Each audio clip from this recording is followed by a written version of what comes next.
আমাদের অবস্থান কোথায় হবে? এই জন্য দুনিয়াতেই আমাদেরকে সে ঘরের জন্য আমাদেরকে আমল করতে হবে, সে ঘরের জন্য আমাদেরকে দুনিয়াতেই প্রচেষ্টা করতে হবে, কাজ করতে হবে।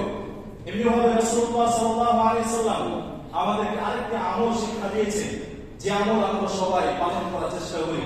যারা নামাজের জামাতে, যারা কাতারের মধ্যে ফাঁকা বন্ধ করে, যারা নামাজের ভিতরে কাতারের মধ্যে যারা ফাঁকা বন্ধ করে, তাদের জন্য রাসূলুল্লাহ সাল্লাল্লাহু আলাইহি ওয়াসাল্লাম বলেছেন তাদের জন্য জান্নাতে ঘর নির্মাণ করা হবে। সুবহানাল্লাহ।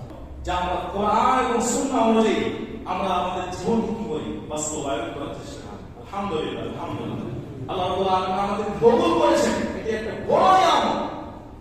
যে সমস্ত রাস্তার ঝোল ঝামেলার মেট এক চাইতে নিচু পর্যায়ে যারা রয়েছে, এদের চাইতো বড় বড় মুফতি যারা কায়দা মানতেছে, তাদের সালাতের কোনো মূল্য নেই। তাদেরকে সালাত শিখতে হবে আল্লাহ দেশের নিম্ন পর্যায়ের মানুষের কাছ থেকে। একজন রিক্সা চালক, ভ্যান চালক, তার চাইতে নিশ্চয়ই কিছু থাকে, তার কাছ থেকে তার সালাত শিখতে হবে।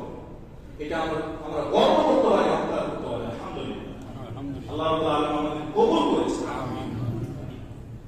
অতএব আপনি হজ করতে যাবেন, হজ করার পূর্বে আপনাকে হজের বিষয়ে জ্ঞান অর্জন করতে হবে। হজের বিষয়ে জ্ঞান অর্জন করতে হবে, না হলে